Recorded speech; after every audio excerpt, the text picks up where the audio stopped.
Hello everybody, welcome back to the channel. I am Lizzie with the Lizzie Diaries, and today we are continuing my Saying Goodbye to My 20s series with Saying Goodbye to 22. Cue Taylor Swift. In fact, the year I turned 22, I did do a music video to 22 by Taylor Swift, and it was epic, iconic. I loved it. It was like the one thing I knew I wanted to do for my 22nd birthday, and I loved it. I have literally been making videos my whole life, but if this is your first time tuning into the channel, hi, welcome, join my internet family, hit that subscribe button. I would love it if you did it, because I have lots of amazing videos coming. And if you did not tune into episode 2 of Saying Goodbye to My 20s, Saying Goodbye to 21, what you missed, well, was an amazing video, so you should go watch it. But also, just to catch you up very briefly, when I was 21, I met the man who would become my husband. We started dating.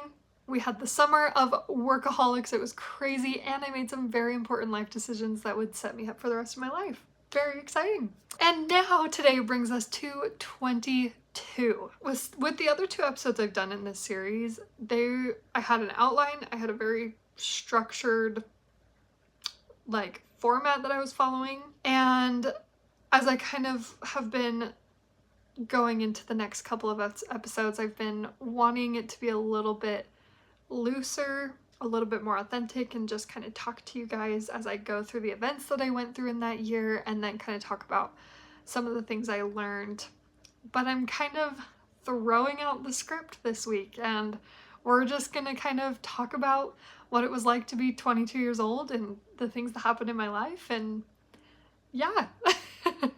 So come with me as we say goodbye to 22. The year is 2019. I am officially 22 years old. Honestly, being 22 brought some of my highest of highs and my lowest of lows. Started with my 22nd birthday. Like I said, I made a music video when I was 22, and it was just the best birthday ever.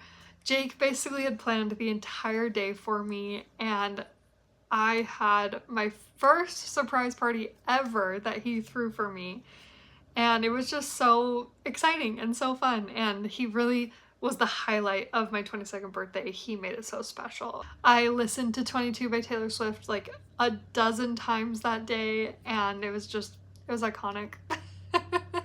My birthday's in November, so going into December, Jake and I celebrated 1 year of dating, which was very exciting. We recreated our first date and kind of relived all of those fun moments, and it was a huge milestone for us. I mean, I'm a very committed person, but having someone commit to me in the same way that I was really committed to them and making it to that 1 year anniversary was just very special for me. So we went all out. Jake got me flowers, and like I said, we recreated our first date. We went to Temple Square and really celebrated big. So here's 2 photos side by side. So this is the photo from our first date, and then this is the photo from our 1 year anniversary date. 1 year apart, super special. We are babies. It's crazy, but for New Year's, I got to celebrate with my 2 best friends, Shelby and Candace. I've mentioned them in previous videos, but we celebrated New Year's together. We set up a photo shoot in my basement, and it was so fun. It was so fun. We went to Rodizio, which is a Brazilian steakhouse. In the middle of dinner, I got a bloody nose, which is so me-coded. Those things just happen to me all the time. But then we came back, we did this whole photo shoot to ring in the new year, and then we did lanterns and confetti poppers at midnight, and it was so fun. They were the best people to ring in the new year with. They were my lifelong best friends. If you're wondering where Jake was, he was visiting his family in his home state, so that's where he was. So I was at my home with my friends and family, and he was with his friends and family as well. At the new year, I moved in with my sister. So she moved back from Southern Utah. She had gone to college in Southern Utah, came back, and we moved in together in January, which was truly the best decision ever. She's the best roommate I've ever had. She is the best. And that was a riot. Like, living with my sister again was amazing. I knew it would be the last time we ever lived together, and it was so fun. We got to live together for the semester, and we had amazing roommates. Specifically, Lissa was one of our roommates who we just became very fast friends with. In fact, she was one of my bridesmaids at my wedding, and we just loved and adored our roommates so much. We were doing crazy, stupid stuff all the time, and it was just a really fantastic semester. I was going through some very like difficult emotional things that I'll get into a little bit later in this video, but Emma was so patient with me, and she was really a rock for me at that time, and I just really loved that I got to live with my sister. Okay, I just noticed, why is this lamp pointing straight up? One of the cool things about living with my sister is we actually moved to a new complex where Jake and Max and their cousins were living. And Jake and I had been living apart for like 6 months. We were living like across town, which in Provo, Utah, it's like, that's crazy because everyone is like walking distance in Provo. To live across town, it was like 5-minute drive. It's nothing, right? But to us, where we had just like lived across the street from each other for a year, to live across town was like, what? So anyways, but then Emma and I moved into the same complex as the boys, and that was so fun. There was a pool at the complex, and we would always go swimming and hot tubbing, and the boys' apartment and our apartment again were just like best friends, and we were together all the time. It was so fun.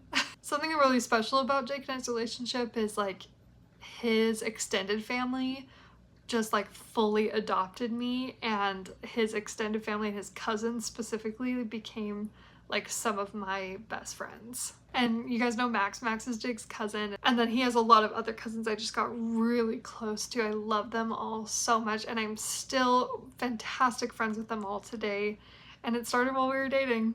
So cool. I had this funny weekend in February of 2019. For Valentine's Day, I started a chocolate strawberry business for like 2 weeks.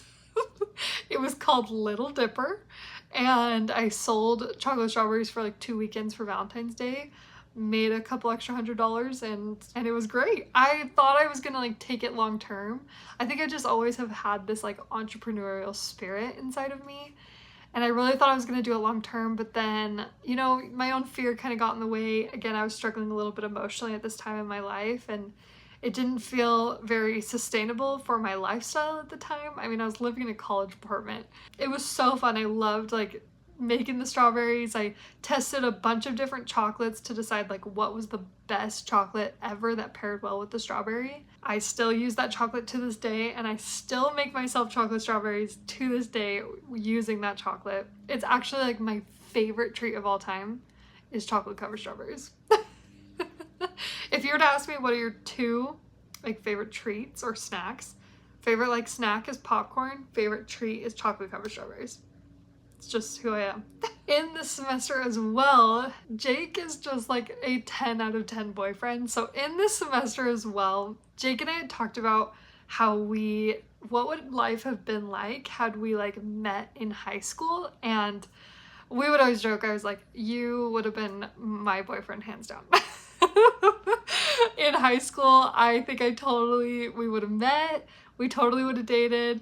He went and served an LDS mission. I'm like, I would have waited for you. I would have been your missionary girlfriend and written you. And he was like, I would not have let you go. Jake would always tell me this. He said, I would never have let you go. I would have written you every week. I would have married you as soon as I got home from my mission. And so anyways, we would always like fantasize and talk about that. So Jake surprised me, and we did this huge date, and it was college prom, because we had always talked about how we met in high school. We would have gone to prom together. And so he planned this entire date for me, college prom. He asked me in a really special way. He made little fake tickets for the prom. In fact, the way he asked me to the prom was recreating the High School Musical 3 scene where Troy asked Gabriella. Like, does this man know me or does he know me? Like, Jake is just goals in every way. How did I get so lucky to have him? I do not know. So he made tickets for the whole thing. I rented a dress. He wore like a suit and tie. We booked a photographer and we went out to dinner. Like, we did the whole shebang. We did like the flowers. Like, he got me like a corsage. I think I got him a boutonniere. It was just amazing. Like, one of the best dates I've ever had. And then we went to and found like a park that had like a gazebo that we could dance in. But then that night, I think it ended up raining. And so we had to go somewhere else, and we used like the trunk of his car that like flipped up as like an umbrella to dance under. So funny. But it was just amazing. It was like one of the highlights of that year for me, and it was just a very magical night to be able to like recreate a little prom for us. Now, throughout all the events that I just talked about, I was really struggling emotionally. I've touched on this. I wanted to marry Jake so bad, and I touched on this in saying goodbye to 21. But let's just say at this point in my life, that feeling had amplified and grown so much. I knew Jake was going to be my husband, and I wanted that forever to start now. I wanted to marry him so bad, and he did want to marry me. I also want to respect Jake's privacy in like this, so I'm only going to be kind of sharing my thoughts and feelings, but just know that he did want to marry me, but he just takes a little bit longer to make big decisions like that, which is totally valid. I mean, the man planned a college prom for me. Like, he loved me. So there was no like question of if he loved me or not. It's just the biggest decision of your life. Any advice I could give to young adults, single young adults, or young adults looking to get married, dating, whatever. If you are in that stage of life, my biggest piece of advice to you is that the person you marry is the most important decision you will ever make in your entire life. It affects everything in your life. Everything. At least it should. In the sense that their family becomes your family. Your family becomes their family. You two are merging lives, and everything about that person is going to affect the rest of your life. They are going to be the parent, the father or the mom of your future children. They are going to affect where you guys live, how you live, just like everything. Everything in your life is affected by the person you marry. So do not treat that decision lightly. But I'm a very decisive person, so I just knew he was the one. I had dated quite a bit up until this point. Again, I touched on this in some previous episodes. So I had no shadow of a doubt in my mind that Jake had the qualities that I wanted in a husband, in the father of my children. I knew we could have an amazing life together, and I was just ready for that to start. But this semester was very difficult because we were having those conversations of, well, let's get married. Well, when do we get married? Like, are we compatible together forever? Those conversations were being had, and there was a lot of emotional conversations. I'm making light of it now because 7 years into our marriage, it's hilarious. But at the time, it was very heavy and hard for both of us because it was just something we really wanted, but we also were trying to pray and converse with the Lord and include him in that decision and make sure we were doing the right thing for both of our paths in life. It was the right thing, but it was just a very difficult semester. I have to laugh about it now because lots of tears were shed back in 2019, let me tell you. My family, my roommates, Jake, they can all attest. I was very emotional about this. I think second piece of advice to follow that up is just don't rush forever. Try to enjoy every phase of life you're in, because I look back and I was living with my sister. I was starting businesses. I was like working at this amazing job. Jake planned a freaking college prom for me. Like, I had so many amazing things happening in my life, and I just was not fully enjoying them, which is very unlike me. But I was just the type of person who always wanted my forever person, and I just would have a hard time enjoying life until I had them. It's just who I was. But I do wish I would have slowed down and really like enjoyed where I was at, because The things you want, the things that are right for you will come to you, and they'll come to you on God's timing, not on your timing. Okay, that's my little advice to you there. But moving on, we finally got engaged on June 9th in 2019. It was exactly a year and a half after we had started dating, like to the day, which was really special.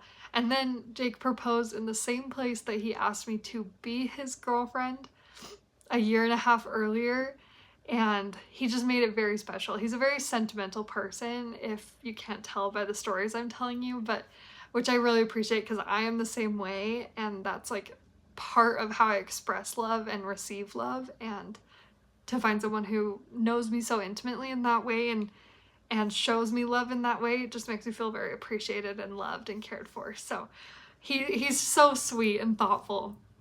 But he proposed to me in the same place that he asked me to be his girlfriend, and it was so special. Of course I said yes, and I cried and cried. And the funniest part about that is that day that we got engaged, earlier that day, I was saying to him, like, the day before we got engaged, I was like, why haven't you proposed yet? We had been ring shopping, and I had picked out a ring, but it was like not in stock yet, like they were ordering it, something like that. But I was like, just propose, like I don't care. Like we had picked a wedding day and all these things. I was like, why have you not proposed? And then the next day he did it. And so I'm so silly. I look back on myself now and I'm like, oh my gosh, just let's exercise some patience, Lizzie. But getting engaged was amazing. However, it would start, I would say, probably one of the most difficult times in my life. But before I get there, one other thing I did while we were engaged that was a huge part that's going to kind of play into some later years that we get into, but I ran my first 5K in honor of my dad. My dad passed away from cancer, and there was a 5K going on in our hometown where we lived that was honoring cancer. In fact, it had partnered with the hospital that he went to and visited while he was getting treatments. So it's just a very special like race, and when I found it, I really wanted to do it to honor him. So my mom and Emma actually did it with me, and we did like our first little family 5K in honor of my dad, which was so incredibly special. Jake came and surprised me at the finish line, and yeah, it was just a really special thing. But that kind of started a hobby, I guess you could say, of running that's going to come into play in some later years, but it all started this year. So obviously being engaged was like, I wanted to be engaged so bad and I wanted to marry him so badly, but I had no idea the emotional difficulty that would be companioned with being engaged. And I don't know if you can fully understand it unless you've been engaged. So if you've been engaged and engagement sucked for you, let me know in the comments below. And that's really strong language to use. Like, it didn't suck. It was so fun. Jake and I were planning our wedding and doing life together, and it was so fun, and we were just one step closer to starting eternity together. But with that being said, we were making the best decision we possibly could, and I could feel the adversary just weighing on me heavy, trying to stop that decision. I just told you guys how much I love Jake and how I never doubted that, and how I was just so decisive and knew I wanted to marry him. And I was suddenly getting these feelings of doubt, not in him, but in like myself and my decision-making skills. And it wasn't this like, am I making the right decision? It was like heavy. It felt like grief. It felt like the weight of the world was on my shoulders. I was having like major cry fest, panic attacks. In fact, I had my first panic attack I've ever had in my life while I was engaged. I was supposed to go into work. I called my mom on the way to work and started crying to her. Turned into a 3-hour phone call of me just hysterically sobbing in the parking lot. I was just having like a full-fledged mental breakdown. I can't even describe it to you. I had to leave work. I went to see Jake right after because I just needed to see him, and I knew I'd feel better once I saw him, and I did. He makes everything better in my life. It was just the first time in my life that I really had experienced that heavy emotion in that way, like a panic attack in that way, which feels silly. Like after my dad passed away, I also felt that heavy grief, but I never had like this panic feeling. And to be weighed down so heavily with that, it was really difficult. I would say I battled it for most of our engagement. But I want to be very clear that those feelings were not real, that, well, how do I say this? They were real feelings, but they weren't like valid feelings in the sense like I knew I was making the right decision. I felt like the adversary was just playing tricks on me, and I was really like, he was trying to make me doubt myself, but I knew I was doing the right thing, and I knew God knew I was doing the right thing, and like that's what mattered, and I was trying to hold on to that. It just felt like Satan was trying to bring up whatever he possibly could to derail me from this path in my life because he knew it was going to be the best thing for me, which made me want to do it all the more. Yeah, it was just a really difficult time. I relied on Jake a lot, and he was really patient with me. But he also was like struggling with similar things and like similar feelings of feeling that heavy and being weighed down, and we both were like, just get us to our freaking wedding day already, which we were only engaged for 2 months, like 2 months to the day. And we don't know how people are engaged for longer than that because both of us hated it. We both were in agreement. Being engaged sucked. Being married, best thing that's ever happened to us. Being engaged, not the vibe. So we finally make it to our wedding day. 2 months to the day. We got married on August 8th. So 59 days later, we were engaged for 2 months. Finally make it to our wedding day, which I'm gonna do a full wedding day recap and a wedding video reaction in August. So subscribe to the channel if you don't want to miss it. But I'm gonna be doing that in August for our anniversary. So I'm not gonna like go into too many details here, but one story I do want to share from our wedding day. Like I just talked about how difficult being engaged was, right? So how do I know I'm like making the right decision on my wedding day? I'm a girly who has a herdy tummy. I get tummy aches a lot, like a lot, like almost every day. The morning of my wedding, I had a stomach ache in the car on the drive to the temple, and I made my mom pull off the freeway so I could go to the bathroom, which was very rare. I never would stop the car. I usually could like make it to wherever I was going, but I had to stop the car so I could go to the bathroom. I was in so much pain. No, I was not in my wedding dress. I was in like a different dress because you don't wear your wedding dress to the temple. You just wear like a regular street dress. So anyways, she pulls off the freeway, I go to the bathroom, I'm able to like compose myself enough to get back in the car, and we make it to Salt Lake, to the temple. And I had not seen Jake for about 48 hours because his family came into town and he was spending time with them. I was spending time with my family. And I go running into the lobby of the temple. I was a few minutes late, and I say to the worker, like, have you seen my husband? And I round the corner and I see Jake sitting in a chair, and he stands up, and my stomach ache vanished like that, like instantaneous. And I did not feel it again for like 2 weeks. It was just crazy to me. And the funniest thing is Jake also gets stomach aches, and he had a stomach ache that morning, and he had the exact same experience happen to him.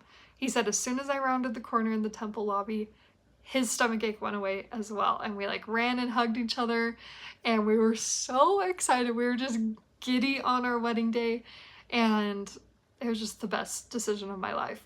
It also rained on our wedding day, which is totally good luck. I was just the happiest bride there has ever been. Like, I'm gonna claim that title. I'm sure all y'all were really happy on your wedding days, but I was the happiest bride there's ever been. Nothing could ruin my day. Literally nothing. I loved my wedding day. It rained. There are dozens of crazy stories I could tell you that happened on my wedding day. I don't care about any of them. I literally don't. It was the most perfect day ever of my life.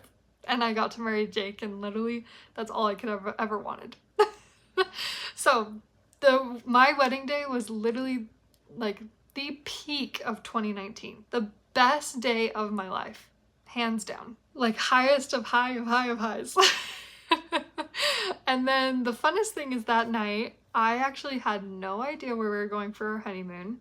Jake just told me to pack for warmth because it was summer, so I was like, well, yeah. But so he just told me to pack warm, like for warm weather. I had no idea. I let him plan the honeymoon. I let him surprise me.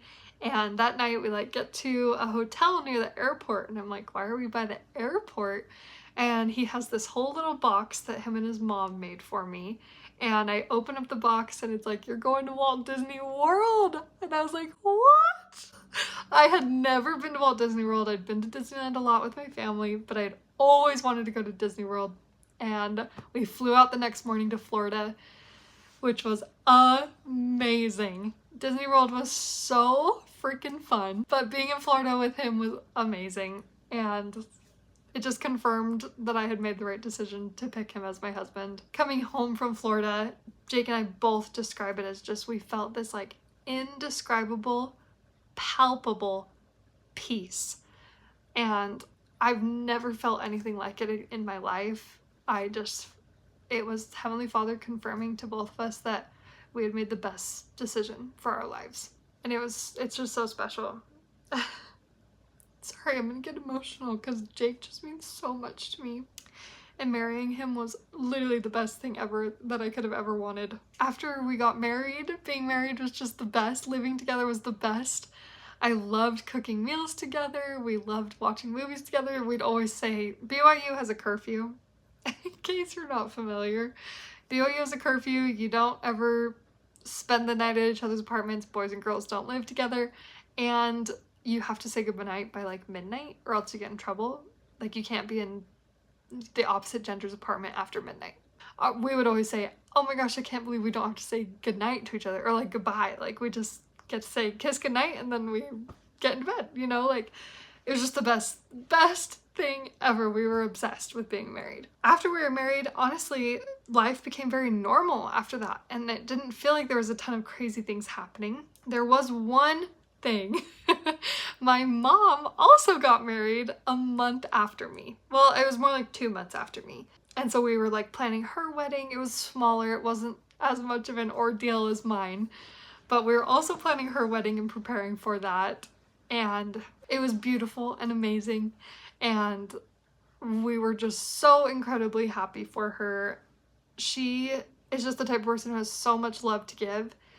And I didn't want her to be alone, and I'm just so grateful that she found someone to spend the rest of her life with here. And then Jake and I just enjoyed being married, and then I turned 23 in November. So that is being 22, and that was everything that happened. It was quite the year, honestly.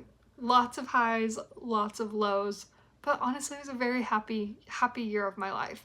But Jake and I do both say that like one of our hardest years together combined was 2019 because it was so emotional before we got married and it was very difficult to get there, but like while we wouldn't go back and relive that, we're so grateful it happened and we know it was the right thing and part of our story. I think some of the biggest lessons I learned, I shared some pieces of advice, but some of the biggest lessons I personally learned that year when I was 22, being engaged is just a lot harder than I thought. Here's my other piece of advice, free advice for you. If you are getting engaged or thinking about getting married, I suggest everyone watch Once I Was Engaged. It's an LDS movie. Specifically, if you are an LDS member and you're gonna get married, watch that movie. It is so accurate as to how difficult it is to be engaged. And I was like, everyone should watch this movie before getting engaged. It just felt very accurate. So go watch it. It's fantastic. It's also really funny. It's a great comedy. But yeah, being engaged was just so much harder than I anticipated and so much harder than I feel like I can even articulate here in this video. But if you know, you know. I think the other thing I learned was like I was capable of having panic attacks and that was like really scary to me. But also I was very capable of handling panic attacks. And I think that was like the first time I had ever dealt with that. And I learned how to cope and how to like deal with those. I would say it's been years since I've had one, which I feel very grateful for that. I think it was just something very new to me at the time. It's very hard. Something I want to share about that story though, of having that panic attack and how difficult that was. I was out in the parking lot bawling my eyes out, and this parking lot was surrounded by some apartments, and someone heard me, which was really embarrassing. They heard me crying in the parking lot, but this very sweet woman came out and brought me a cup of lemonade and a bottle of water. I was on the phone with my mom, so I couldn't really like stop and talk to her. But she's like, I heard you crying and I just wanted to bring this to you. And she just said it right in front of me and walked away. I never got her name. I have never seen her again to the best of my knowledge. But that kindness from that stranger meant everything to me. Like in mid panic attack, like that was like the turning point of me like calming down and like being okay. And just the fact that like a stranger recognized a need and like saw and did that for me, it felt like an answered prayer. It felt like Heavenly Father saying like, I see you right now in this moment and you are not alone. You have people here supporting you, and it just meant everything to me. I don't know if I'll ever see her again. I don't know if either of us would ever recognize each other on this earth, but she has no idea the impact that she really made on my life that day. So another little piece of advice I'd leave with you is that just never suppress a generous thought. If you are impressed or get a feeling that you need to serve or be kind to somebody or a stranger, do it. Like, just do it. Don't let fear keep you from doing that. You have no idea how it will impact their day or their lives. And then the last thing would just be patience. In waiting for Jake to propose, I had to practice patience like crazy. But it was a really, really good thing for me. I really needed it. I needed to learn to trust Heavenly Father and his plan for me, and trust Jake and his decision making and things, and it was just the best thing for me. Beautiful patience waiting on the Lord. It was a really good lesson for me that year. I think if I could talk to my 22-year-old self again, I would just say, enjoy where you're at. It's amazing. Being 22 is so fun. It's the best time of your life. You're doing so great. Things take time. The Lord takes time, but he always delivers, always. So just put your faith in him and give it all to him, and let Heavenly Father and Jesus Christ like take it from you from there. There's no rush for life. If you've seen the like Bluey baby race episode where Chili's like feeling competitive like with the kids, like learning new skills, I would say life is the same way. Like, life is not a race, and everybody's life unfolds at very different paces. Granted, like, being in this seat, having an eternal companion and a family and everything that I want, it's very easy to be like, everything comes to you, right? Being that age and wanting to be married so bad was really difficult for me because I didn't have what I wanted. And it was very hard to be patient and wait. And I could hear somebody say to me all the doo-dong day, just wait, just be patient, it'll happen for you, you know, but I just wanted it. So I think maybe what I could say to you instead of just saying be patient, you know, I would say just fill your life with things that you love, and more things you love will come to you. Find things that fulfill you, that make you a better person, that develop your qualities that you would like in a spouse one day. So if you would like them to be a spiritual person, be a spiritual person. Go to the temple, read your scriptures, say your prayers. Fill your life with good things. Explore your hobbies, explore your interests, explore fashion, explore whatever it is that like interests you and that you want to develop. Just do it while you're waiting for things to come to you. That's the best thing you can do, is to like work on yourself. So I wish I would have done more of that, because like starting this YouTube channel, man, why didn't I do that when I was 22? I really wish I would have. But now I'm here doing it now. It's never too late to start your dreams and to work towards your dreams, but find your dreams early in life. It's really fun. I really wish I would have done it earlier, so do it now. So in the next video of saying goodbye to my 20s, we're going to say goodbye to 23, and 23 is 2020.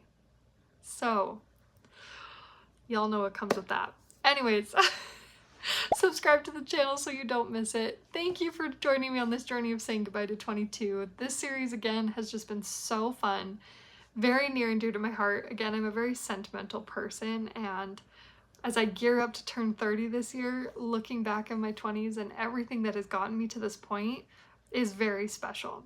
So thank you for joining me. If you have any questions or any thoughts on anything I shared in this video, drop it in the comments below. I love chatting with you guys, and I love building a little community here. And if you want to join the internet family, click subscribe. We are always adopting, so I've never said that before, but anyways, come join our family. Thank you for joining me on the Lizzie Diaries, and I will see you in the next video.